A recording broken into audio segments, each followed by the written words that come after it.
Arestado ang isang lalaki na kinilalang si alias Charlie, 41 anyos, walang trabaho at residente ng Purok 16, Barangay Doongan, Butuan City matapos mahuli sa isinagawang bypass operation ng mga otoridad sa Purok 3A, Barangay Holy Redeemer nitong lungsod. Nakilalang suspect na si alias Charlie at itinuturing na isang street-level individual drug personality.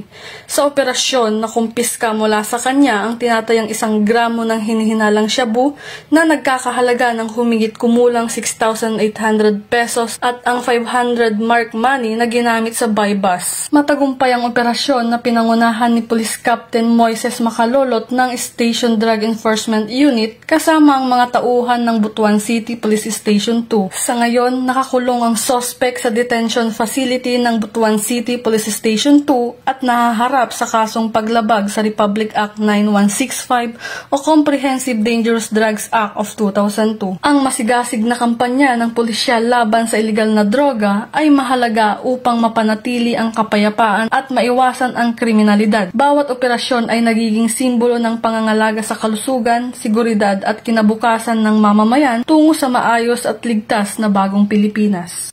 Mula dito sa Police Regional Office 13, ako ang inyong PNN correspondent, Patrolwoman Joanna Kawili, alagad ng batas, taga-taguyod ng Balitang Pulis.